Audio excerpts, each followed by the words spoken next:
নমস্কার বন্ধুরা, সৌরভ প্রতিভা চ্যানেলে আরো একবার আপনাদের স্বাগত জানাই। আজকে আপনাদের সাথে শেয়ার করব সর্ষে পোস্ত বাটা দিয়ে মাছের ঝালের রেসিপি। সর্ষে পোস্তর নাম শুনলে কার কথা মনে পড়ে? হ্যাঁ, বাটা মাছের সর্ষে পোস্ত। এটা কিন্তু যেমন তেমন বাটা নয়, এটা পুকুরের বাটা নয়, এটা গঙ্গার বাটা।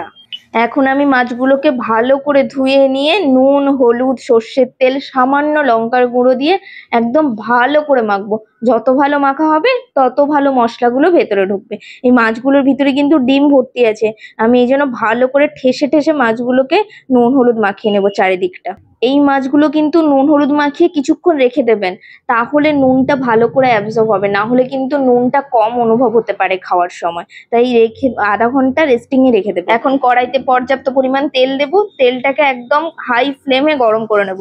তেলটা থেকে যখন ধোঁয়া উঠতে শুরু করবে তখন মাছগুলোকে দিয়ে মাছটা ভালো করে ভেজে নেব। এই মাছগুলো কিন্তু আমাদের এখানকার গঙ্গার মাছ, সবসময় পাওয়া যায় না এই মাছগুলো।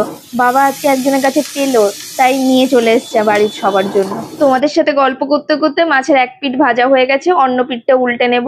উল্টে অন্য পিঠটাকেও ভালো করে ভেজে নেব। মাছ ভাজা হতে হতে কিন্তু বাকি কাজগুলো এগিয়ে রাখবে। একটা ছোট সাইজের পেঁয়াজকে একদম ছোট্ট ছোট্ট টুকরো করে কুচি করে নেবে, আর 1 চামচ আদা রসুনের পেস্ট নিয়ে নেবে। আর একটা কাজ করে রাখতে হবে, শিলে সর্ষে পোস্তকে বেটে রাখতে হবে। শিলে বাটবে কিন্তু, তাহলে স্বাদটা দ্বিগুণ হবে। আমার মাছ ভাজা কমপ্লিট হয়ে গেছে। এখন আমি কান ধরে কড়াইকে খাড়া করে দিয়েছি। এরকম কে কে করো বলো তো?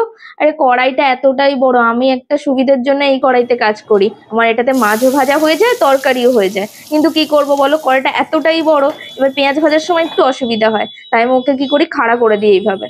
আবার ভাজা হয়ে গেলে আবার নামিয়ে দেবো। পেঁয়াজটা লাল লাল করে ভেজে নিয়েছি। এখন এর মধ্যে 1 চামচ আদা রসুনের পেস্ট দিয়ে দিয়েছি।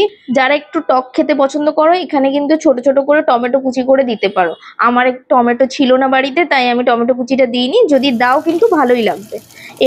এর মধ্যে গুঁড়ো মশলাগুলো অ্যাড করব। এখানে একে একে হলুদ গুঁড়ো, লঙ্কা গুঁড়ো, জিরে গুঁড়ো, ধনে গুঁড়ো যদি মনে করো দিতে পারো। আমি রেগুলার মশলা হিসেবে জিরে গুঁড়ো, ধনে গুঁড়ো খাই না, তাই এখানে দিলাম না। তোমরা যদি মনে করো এখানে 1/2 চামচ করে জিরে গুঁড়ো আর ধনে গুঁড়ো দিতে পারো। মশলাটাকে এখন ভালো করে কষিয়ে নেব। যদি মনে হয় কড়াইতে ধরে ধরে আসছে, সামান্য অল্প অল্প জল দেবে। জল দিয়ে ভালো করে মশলাটাকে কষিয়ে নেবে। মশলা থেকে যখন সুন্দর তেল ছেড়ে দেবে, তখন ওর মধ্যে সর্ষে পোস্ত বাটার জলটা দিয়ে দেবে। জলটা দিয়ে ভালো করে মশলা সমস্ত কিছুর সাথে মিশিয়ে নেবে। মিশিয়ে নেওয়ার পর ভালো করে মিশিয়ে নিয়ে হাই ফ্লেমে ঝোলটাকে ভালো করে ফুটতে দেবে। ঝোল যখন টকবক করে ফুটে যাবে, তখন মাছগুলোকে ওর মধ্যে দিয়ে দেবে। মাছটা দিয়ে গ্যাসের ফ্লেম কিন্তু অবশ্যই লো করে দেবে। গ্যাসের ফ্লেম লোতে রেখে, আমি কিন্তু মশলা কষানোর সময় নুন দিয়েছিলাম বলতে মনে নেই। তোমরা কিন্তু নুনটা অবশ্যই মশলা কষানোর সময় অ্যাড করবে। যদি না অ্যাড করে থাকো, এই সময় নুনটা স্বাদ অনুযায়ী অ্যাড করে দেবে।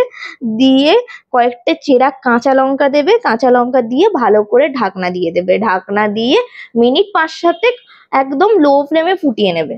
স্বাদের ব্যালেন্সের জন্য একদম সামান্য 2-4 দানা চিনি এখানে ব্যবহার করবে। আমি ফুটেজ নিতে ভুলে গেছি। চিনিটা অবশ্যই একটু দেবে, তাহলে এখানে ভালো লাগবে। এবার ভাজা মশলা আর কাঁচা সর্ষের তেল দিয়ে তরকারিটা নামালেই রেডি হয়ে যাবে তোমাদের সর্ষে পোস্তর ঝাল।